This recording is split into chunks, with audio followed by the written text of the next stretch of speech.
for today's topic po natin, kung last session po natin is discuss natin about Shopee Seller's Guide. Ngayon naman po ang i-discuss natin ay ang Lazada Seller's Guide. Okay. So, what makes Lazada and Shopee appealing to Filipinos? Kasi 'di ba most of us talaga, ang go-to market natin ngayon nowadays is yung Lazada and Shopee. 'Di ba? Pag may naisip tayo, ano una natin gagawin? Kapag may naisip tayong bilhin, pupunta agad tayo kay Shopee, i-click natin, then check out natin, or kay Lazada. 'Di ba?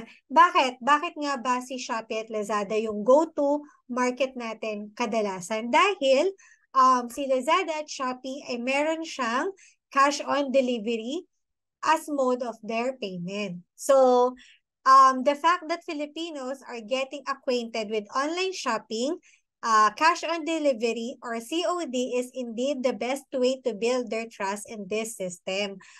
Dahil kadalasan sa atin, syempre, gusto natin yung items natin is tama kapag natanggap natin, or yung value kasi ng pera ay mahalaga. So, importante sa atin na makarating yung items natin na okay, kompleto, walang mga defects kapag tinanggap natin. So, yun yung parang nagiging assurance natin kapag COD yung delivery natin. Lalo na kung malaki yung halaga. So, that's why karamihan sa atin ay ang ginagamit is Shopee and Lazada.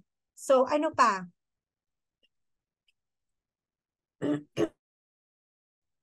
So, in conclusion of Lazada and Shopee, if you are selling mainly the tiny and smaller items with lower pricing, Shopee is Shopee is your cup of tea. Kasi nga, kay Shopee, marami tayong nabibili dito ng mga small items.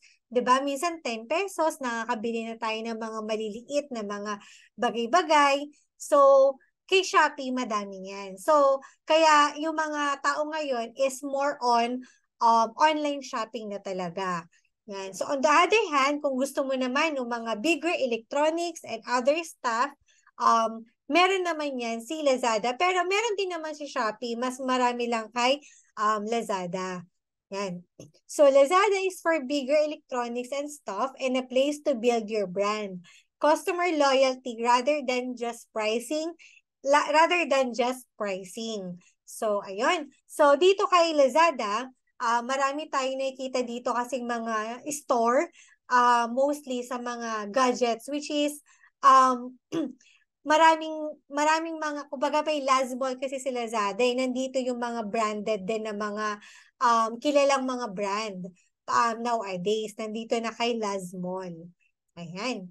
So, paano nga ba mag-create ng Lazada seller account? O paano tayo pwedeng makapagbenta kay Lazada tulad natin, katulad ng mga SA natin?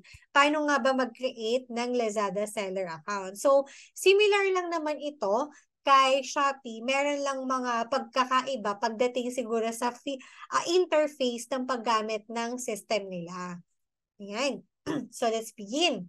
So, there are 3 simple steps to start selling on Lazada. So, head to the Lazada Seller Center and create a seller account. There are 3 account options to choose from. So, number 1, you can sign to Lazada as a seller. This option is for local sellers only.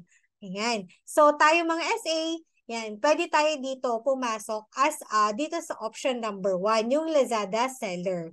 So, number 2, sign up as a last mall seller. So, ito na yung mga may brand names na, meron na silang mga trademarks, mga authorized distributors na mga malalaking companies.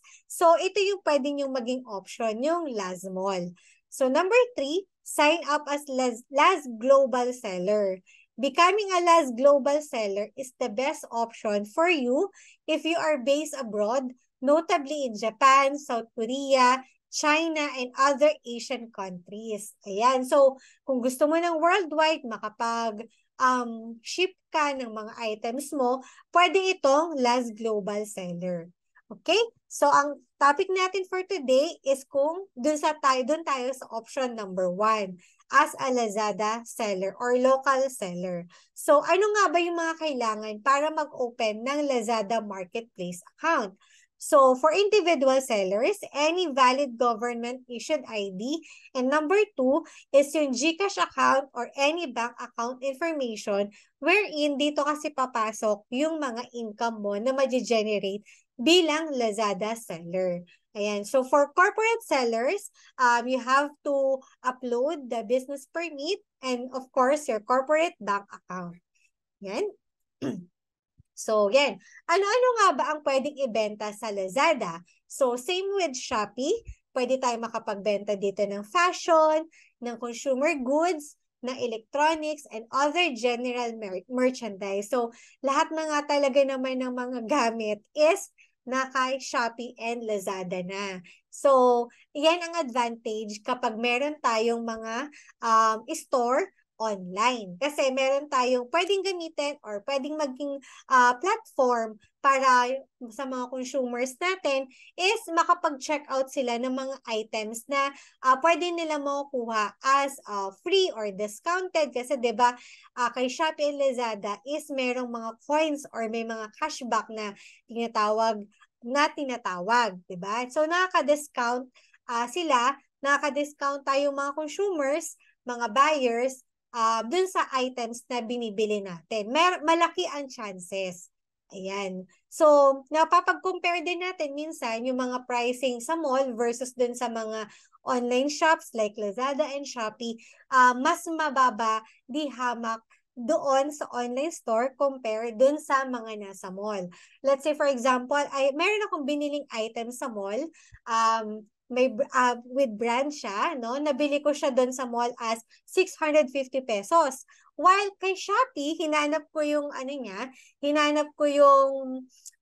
yung brand, no? Pagtingin ko kay Shopee, makukuha ko lamang siya ng 350 pesos. So, yung price difference niya between mall and online shop, the Shopee and Lazada, is napakalaki.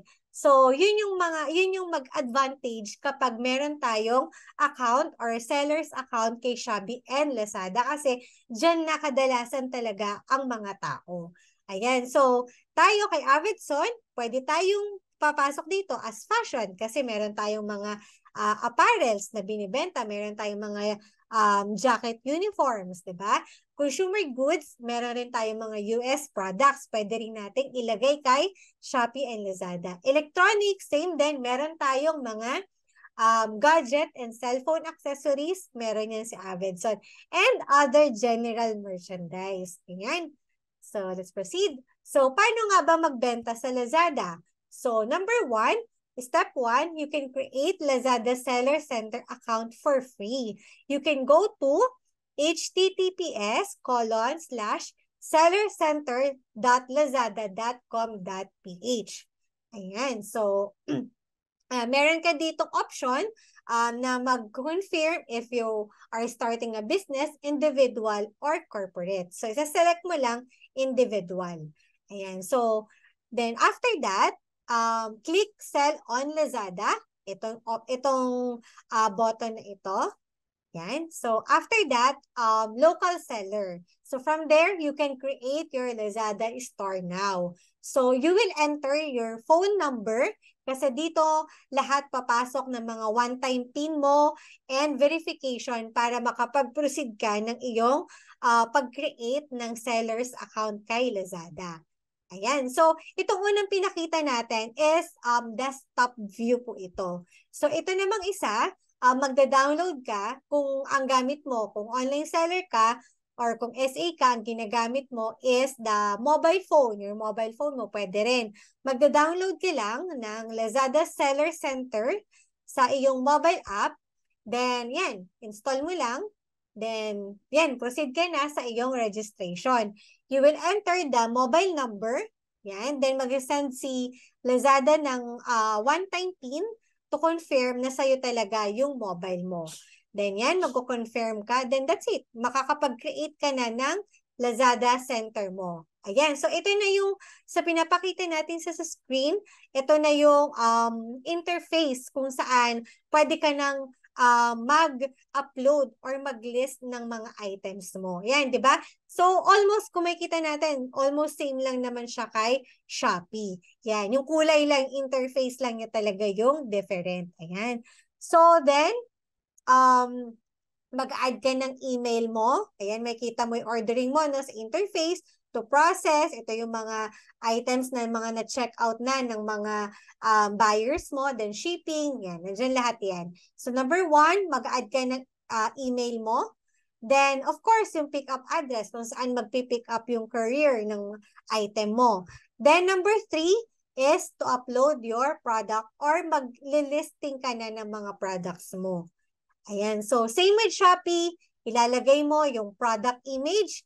Ayan, yung ilalagay mo dyan yung mga aesthetic na mga photos mo, na mga items mo. Ayan, dyan na lahat papasok. Pwede rin dito, isama nyo siguro sa product image is yung size chart. Yung mga kasama nating SA, no, kung nakikinig po kayo, sa mga Lazada and Shopee account ninyo, bukod dun sa mga images na ina-upload ninyo, maigi po kung ilalagay nyo rin dito yung size chart na meron po tayo. Diba? So, nag-share na rin yung mga ibang kasama natin ng mga sales assistant, i-upload po ninyo dito para once na view nyo yan ng buyer ninyo or ng consumer, is makita agad nila yung kung ano yung size na appropriate dun sa gusto nilang bilhin. Ayan. So, hindi lang picture ang ilalagay ninyo. Ayan. Then, number 2, ilalagay nyo na yung mga brand, category, variations, o kung anong kulay niyan, kung anong email, anong model, diba? Pwede nyo dyan ilagay yan. Then, next is the price. Yan. Lahat ng mga may asterisk, kailangan nyo lagyan para makapag-proceed tayo nung items ninyo. Yan. Then, after that, shipping information. Ilalagay nyo rin dyan kung saan ipipick up nga ni Lazada courier yung item ninyo. Yan, importante din, syempre, yung packages, weight, kung ilan nga ba yan, then yung dimension ng package ninyo. Careful lang po kayo ulit dito, katulad nga kay Shopee, kailangan maging careful tayo sa pagde-declare ng dimensions para hindi tayo ma-charge ng extra charge pagdating ng rider sa atin. Yan po yung ilalagay nyo sa shipping information. Then after that, kapag nailagay nyo na yung mga shipping informations, yan, that's it. Mag-notify na nakapag-upload ka na ng iyong product. Diba? Ganun lang po kasimple. Yung kay Lazada, same lang talaga siya kay Shopee. Ayan. Then, ganun din kapag na-receive na ni customer yung item ninyo na chinek out ni customer, saka nating ma-receive naman sa ating mga wallets, online wallets kay Lazada, yung mga income natin. Then from there, ita-transfer nyo naman sa inyong mga designated bank accounts para makuha ninyo yung income ninyo. Meron din kay Shopee and kay Lazada yung report, nakakapag-generate kayo dyan ng report ninyo, no? Para ma-monitor ninyo yung galaw ng stocks ninyo, kung gaano kabilis, kung gaano ba yung movement ng items ninyo, makikita nyo dyan. Then, meron din dyan engagement kung saan makikita nyo yung ilan nga ba yung in-increase ng sales ninyo for the week or in-increase ng sales ninyo for the month or din-increase. Ayan.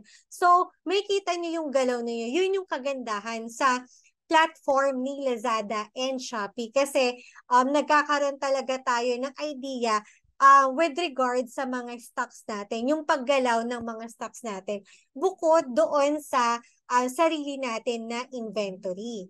Diba? Yun. So, that's it for our Lazada Seller Guide.